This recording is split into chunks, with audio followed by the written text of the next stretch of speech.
Learn the most advanced recruiting techniques. Land the most desirable talent. Launch your company towards massive success. This is the Higher Power Radio Show with Rick Girard. According to LinkedIn, the number way to discover a new job is through referral.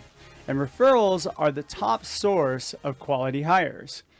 So look, there's a lot of good people who responded to job postings these days, but most likely they're being passed over. Well, we're going to talk about why. Our guest today says the answer is serving up less and maintaining more when looking for talent.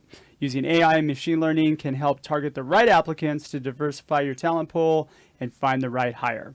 Today's quote, if opportunity doesn't knock, build a door. Any idea who said that, Ladan? Milton Berle. Well, of course. We just had a whole dissertation on who Milton Berle. That's actually Paul, our engineer's dad.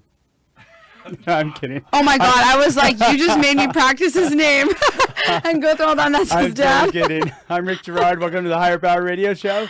Our mission is to help entrepreneurs and hiring managers avoid costly hiring mistakes by identifying a specific problem and providing a proven solution to help you win the right hire. We share insights from top-performing rebel entrepreneurs, disruptors, and industry experts like our guest today, Ladan Davia. She's the founder and CEO for Bia. Bia is a meta search engine for jobs that hosts all jobs on the internet in one place. It is the only platform that uses artificial intelligence and machine learning to accurately match candidates to jobs they're qualified for, solving the faulty keyword issue, which we're going to talk about today, right? Love it. All right. And on other online platforms serve users. So Ladan has been featured in publications such as the New York Times, Fox Business, and the Wall Street Journal, and then here on the Higher Power Radio Show. The most important one. Absolutely. Who's heard of the Wall Street Journal anyway? No one cares. Right? And using her influence to help young entrepreneurs, especially women, break through the tech industry, which makes Ladan, a perfect expert for today's topic. Ladan, welcome to the Higher Power Radio Show today. Thanks for having me. I'm stoked to have you. All right, so we're gonna battle it out today, right? Let's do it. All right, so I've never been on a show where we battle it out. Yeah, this is like it's usually boring Q&A. Right.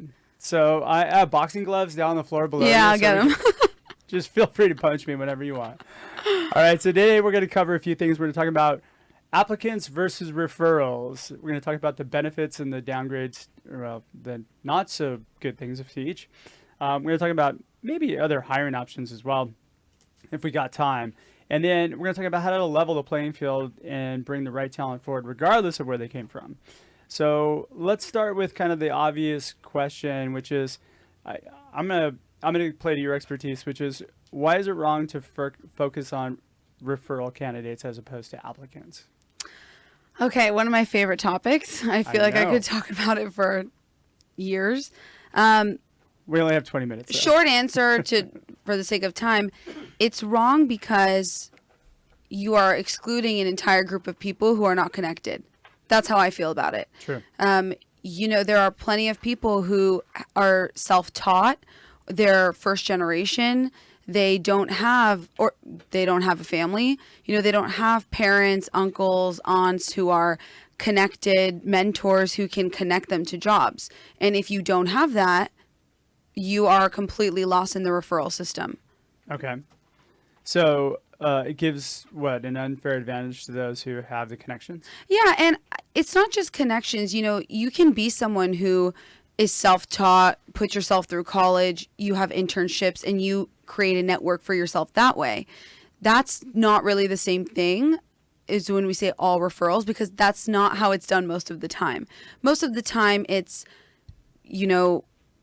either you don't go to college or you go to college, and when you graduate, you're not going through your career center, you're not going on your own efforts, you're going to your parents' network, and you're getting a job that way.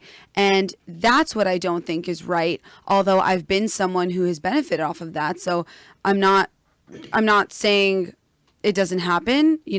I always viewed myself as a hard worker though. Sure. And I had 9 or 10 internships in college. I created my own network as well. But a lot of the times you're seeing people who go through the referral system, get placed in jobs they don't belong in.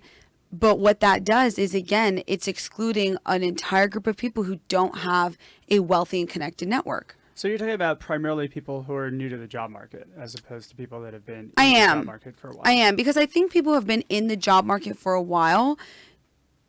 Let's say you're in interior design, just whatever.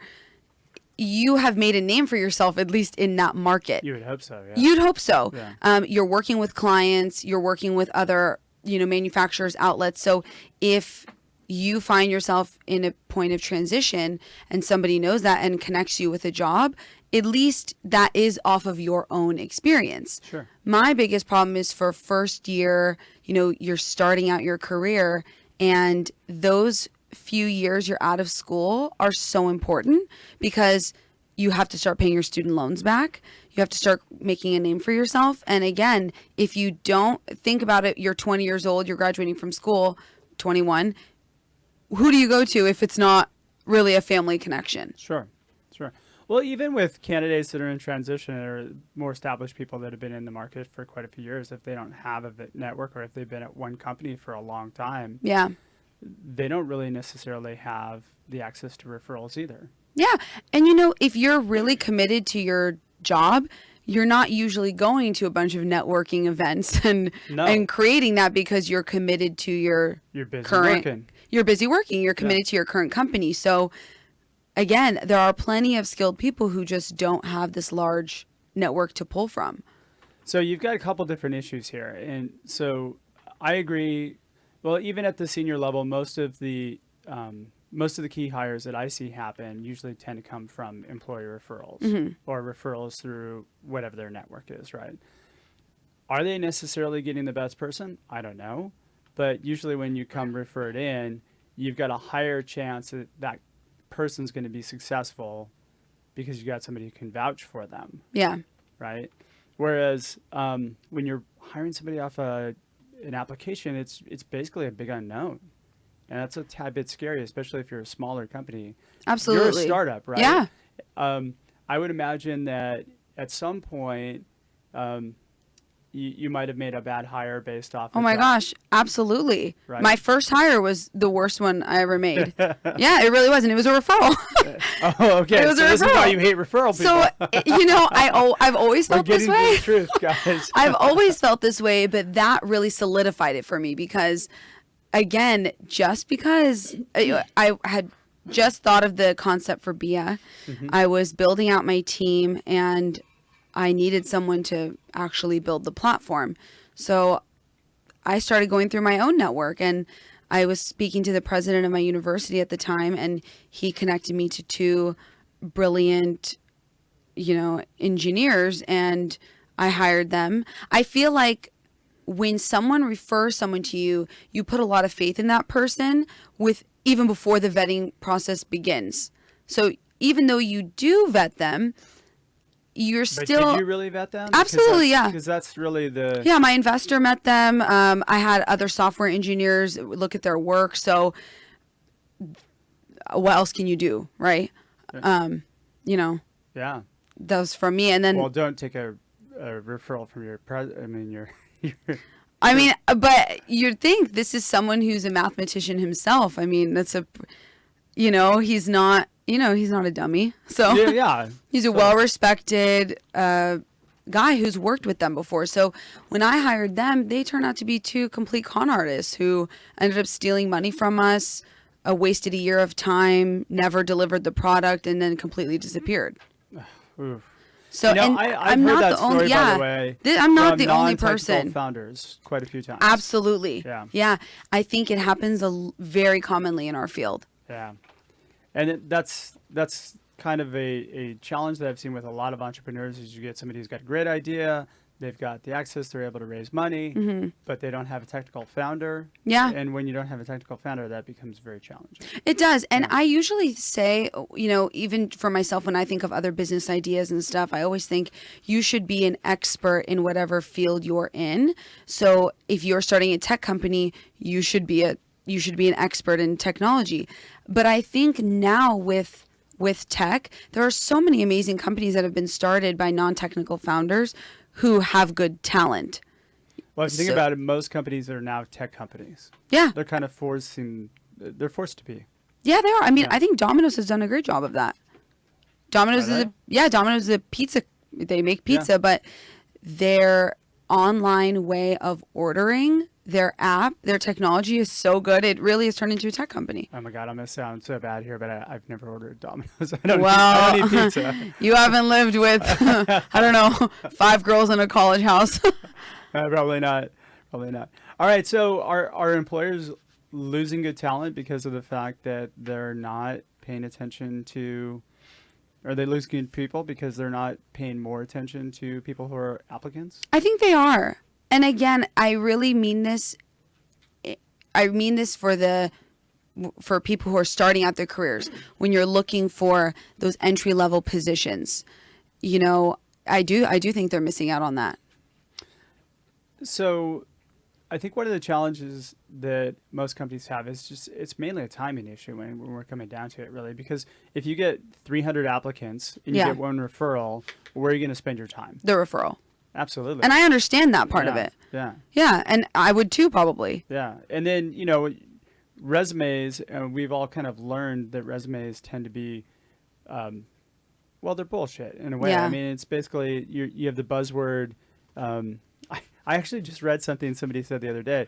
If you want, like, they were giving a trick where they were saying, if you want to get an interview at a company, in the bottom, like, have your resume long in really small letters and in white, copy and paste the job description and put it in the footer, and then make it white lettering so they can't see it, but it's all there. So when it gets parsed, it gets pulled up. Yeah. I mean, there's little tricks like that where you can get past the interview filters. But the fact that you're able to trick the system to get your resume pushed to the top is just another example of how, you know, it's not always, like, I understand that it's very annoying to sit there and go through resumes. There are companies that get thousands of resumes a day for jobs. Oh, yeah. And you're not going to sit there and read every single resume. No way. But that's what transitions into the keyword match. That's why it's so problematic. And it's made this problem worse for employers. Okay, so we're going to share a couple of ways in which we can do that. So you're listening to the Higher Power Radio Show. I'm Rick Girard, and for our podcast listeners, we're going to take a quick educational moment from our sponsors. Find out how healing a person's pain points attracts amazing people to your company. Check out our passive talent webinar at stridesearch.com. Our guest today is Ladan Davia. She's the founder and CEO for BIA, and we're talking about applicants versus referrals. We haven't really busted out the gloves yet, huh? No, we haven't. We've been good so far. I know, right? This has been way too cordial. Our engineer Paul's over there getting a little pissed off. Anyway, so let's talk about how we fix this issue. You know, so let's talk about the timing thing, because I think that's really important. How do we get past that? If you get 1,000 resumes, right, how are you going to be able to get to the right people? I think right now, the way it's being done, it's very difficult to do that. I think companies have to invest in other tools to better filter, because right now, this keyword match is not working. No, it doesn't work at all. It doesn't work at all. And everyone knows that, but people still pay a lot of money to use these keyword matching systems. So, all right. So how do we do that? Here, I'm going to give you a little opportunity maybe to plug BIA. yeah. How are you, how can a company utilize another resource, or what would be another option for that? Yeah. I would say investing in businesses that don't use a keyword match, meaning using things like artificial intelligence, machine learning.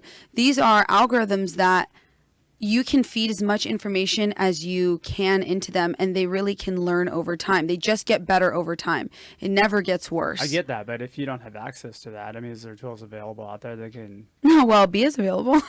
You know, and I'm not trying to plug BIA, okay. but there are companies like BIA. There are, I'm sure, others out there who are prioritizing that. And there are some other job boards right now who are trying to make AI more of a thing instead of just keywords. But what we do is we prioritize that. If you're someone looking for a job, if you go on BIA, you make a free account, put your resume, you will get matched to every job in our database with a score of how compatible you are. And that score comes from 30. Isn't that based on keywords though? It's not. It's not based on How keywords. is it not? Because I mean, how do you circumvent that? Are you Yeah. actually like analyzing the actual work that needs to be done? Yeah, you can. Because most job descriptions are basically a hodgepodge of keywords. We Well, need 5 years of this and 4 years of that. I mean, I That's think true, really we have but- to take it back down to the job description, really, and get companies to write better job descriptions. I have found, though, a lot of companies do write great job descriptions, or else we'd have nothing to pull off of. There are, of course, listen, there's garbage out there everywhere. Sure. But there are a lot of businesses that are putting the effort into really trying to find a good candidate, and they just can't Yeah.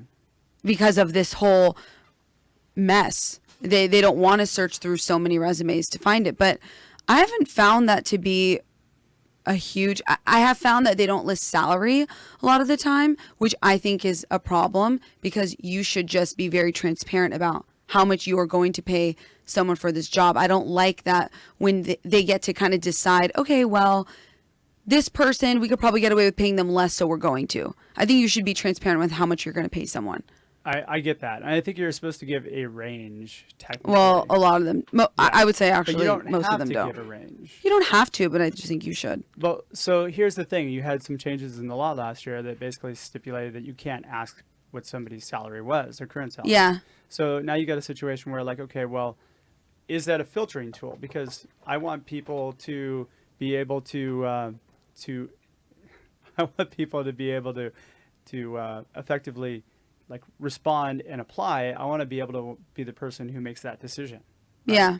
So when you put those things in there, maybe you might be losing that one person who's over the pay range because they look at it and they go, well, I'm over the pay range.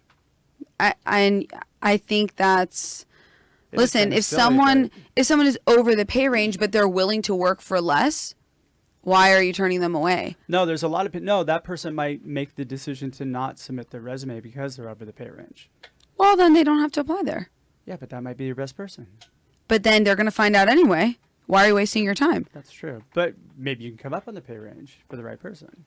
So there's a lot of Yeah, there's a I lot can of- see that. You know what I mean? There's a lot of flexibility that's there as far as being able. Like, I don't know.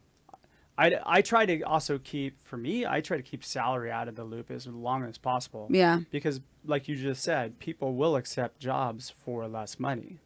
Sometimes, or maybe they won't. And I just feel like if you're one of those people who, let's say you're an attorney. I mean, you went to school for 3 years. You have been making $180,000 at a big law firm. You're probably not going to work for $60,000. No. You're just not. So why are we even wasting everyone's time? And That's a huge pay cut, but yeah. I get but it. that happens though. Well, and I've actually made placements at startups for somebody who's like cut their salary in half. Yeah. But it does happen. No, it does happen. Yeah. If maybe it's a different cause, maybe it's something they're passionate about, maybe it's a different field they just want to get into, maybe It's growth. It's growth, other it's a things. bunch of different things, but Yeah. let that person decide.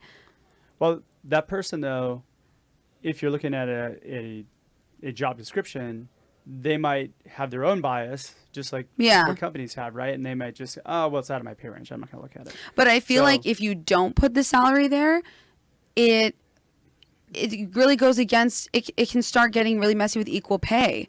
You know, Yeah. there are a lot of people, a lot of companies, this is why now there's so much awareness around this, where they'll see a woman come in for the same job interview and they'll give her less. We should find a lawyer for that. We'll talk to him about it.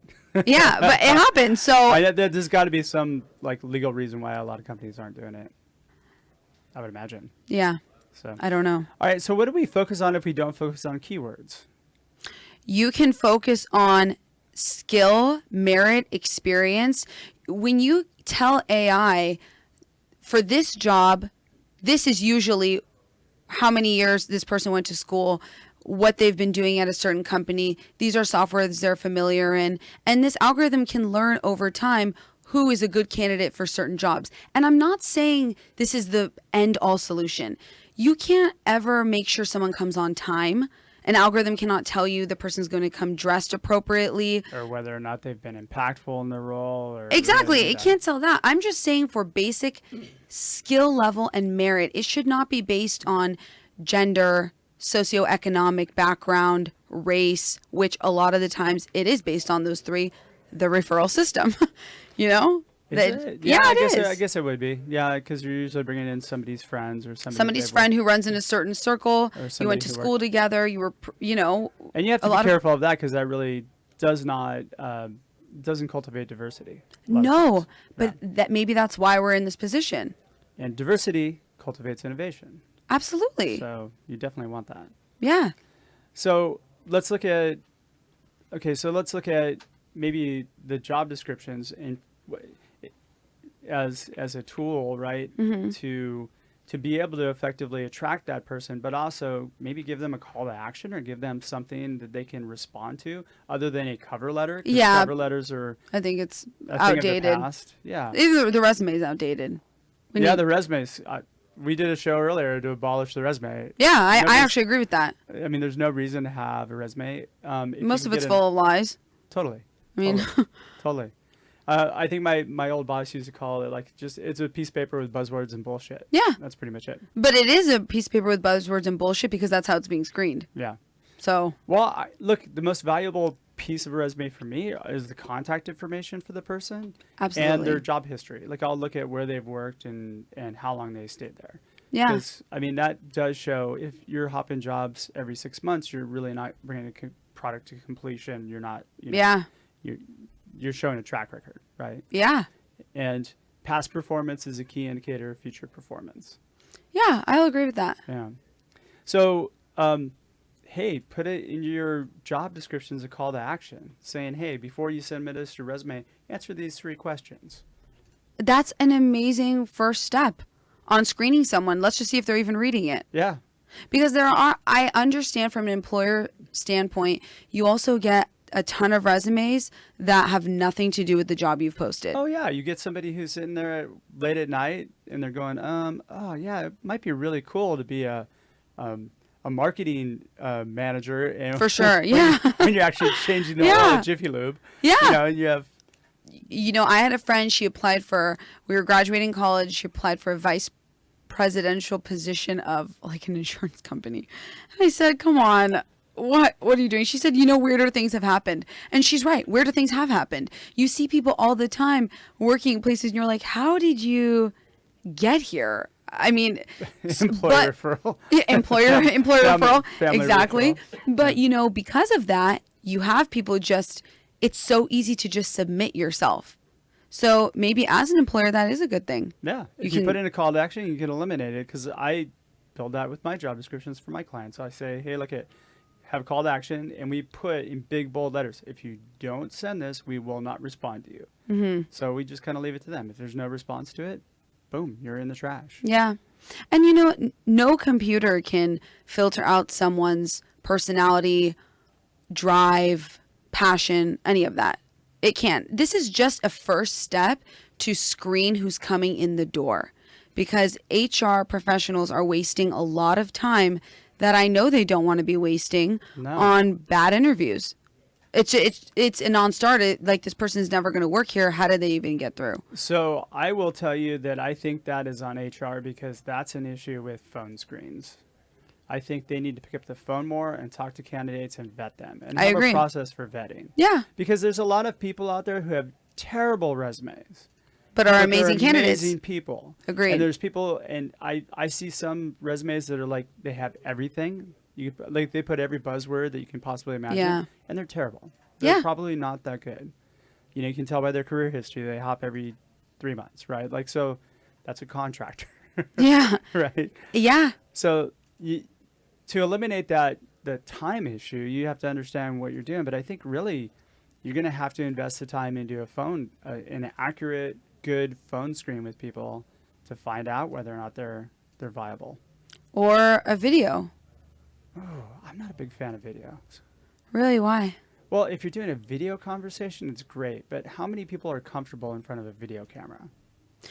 I get it. Yeah. Not a ton. If you're looking for engineers, do you think you're going to get an engineer to sit in front of a camera and do like hi, my name's Bill, I'm an engineer, and they're gonna feel completely awkward. Yeah. They're not gonna make a good impression. I like that though, the idea of a first video chat where you're having a conversation via video. That's great. Not necessarily record yourself, which I don't think is bad, but I think a conversation would eliminate that fear aspect of it, because at the end of the day, you are going to have to talk to people, and a lot of people want engineers with soft skills now. So Yeah. it's not just the code. You have to be able to kind of talk to your team, and all of that stuff is important. So a video chat is a good way of Absolutely, screening someone, especially for if that. it's somebody who has to get in front of clients, but and you need them to be able to Yeah. present themselves well. You should definitely be using Zoom or one of the Zoom, video yeah. I platforms. like Zoom. I love Zoom. Yeah, me too. Sorry, sorry everybody else. No, Zoom but should Zoom should sponsor this. I know. Maybe I'm gonna link it and send Yeah. it to the CEO. No, but you should be taking advantage of that, and I think where recruiters fail today is they're not reaching out and contacting. They're actually just, I don't see where this person fits. Well, And they make recruiters are assumptions. doing exactly what everyone else is doing. They're just online finding people, or it's people they've worked with before. Maybe it hasn't worked out and they're back in the pipeline. Or somebody that I've talked to. Someone they've talked to, Placed or they're before. online reaching out to people who are already employed. The thing is, I know, I think it was 70% of people who have a job are open to another job. I think that's what it is. Yeah. But how about all the people that don't have a job who would die for the chance? Some of those are unemployable, so if you think Some about of them are, but a lot of them aren't. I don't disagree with Especially you. the first, you're starting your career out of college, ready for a job. A lot of them are employable. Well, you have the adverse too. You have the people who are in their mid to late 40s and 50s and 60s who are still very good workers. Their company went under. Yeah, or whatever happened. Whatever They might happened, have- and- They're back out there. Yeah, and those people are totally valuable people. So I think just as a leader, you should be looking at those alternative areas. I wish recruiters would too. I wish recruiters would speak to more people who are looking for a job instead of going on LinkedIn, finding people who are already in that role at another company and then poaching them. That's the easy way out. Yeah, it's a hard one to get to. Yeah. All right, let's. Okay, we're gonna about wrap up here. What are 2 or 3 key takeaways you'd like to give the audience? Help them. Yeah, I would like, number one, look for alternative ways to find a job or hire. Stay away from a keyword match. That's number one, because it doesn't work. And the reason this whole system is so frustrating is because of that. That's number one. Number two, don't be so open to referrals. It shouldn't just be who you know, who your friend knows, who your uncle knows. Open your mind to other people, because we have all had a situation where referrals just don't work out. Well, you should vet those referrals like you would applicants. Yeah, You should vet everybody the same way. I agree. Your hiring process should be 100% about testing them, pushing them, and like seeing how well they can do in that job. Yeah. All right. Well, we're just about out of time for today's show. Ladan, Don't worry, you're not the first and you're not going to be the last. I know. Okay. Ladan, thanks for your time and investment today. I want to welcome you to the Higher Power Radio community. So, now, what would be the best way in which members of our audience could find you, Bia, and everything Yeah. else? So if they wanted to find Bia, the website is just beeya.com. Perfect. I'm on LinkedIn. So I guess, or Facebook. I guess that's an easy way. Okay. Ladan, at just Ladan Davia. Perfect. All right. I want to thank our listening audience for tuning in to this week's episode of Higher Power. Quick thanks to our team, our engineer Paul Roberts, our producers Andrea Ballin, Shanti Ryle, and Ayla Gerard. If you're listening to the podcast, please subscribe, review, and share. We're listening and we welcome your feedback. After all, this show is for you. Join the Higher Power Radio community at Higher, that's H-I-R-E, Power, P-O-W-E-R, radio, R-A-D-I-O.com, or drop me a line at rick@stridesearch.com. Tune in next week. Our guest is going to be Jack Copeland. Jack is the founder and CEO of Staffing Future. I'm your host, Rick Gerard, and you've been listening to the Higher Power Radio Show. Aloha. Thank you for listening to Higher Power with Rick Gerard on OC Talk Radio.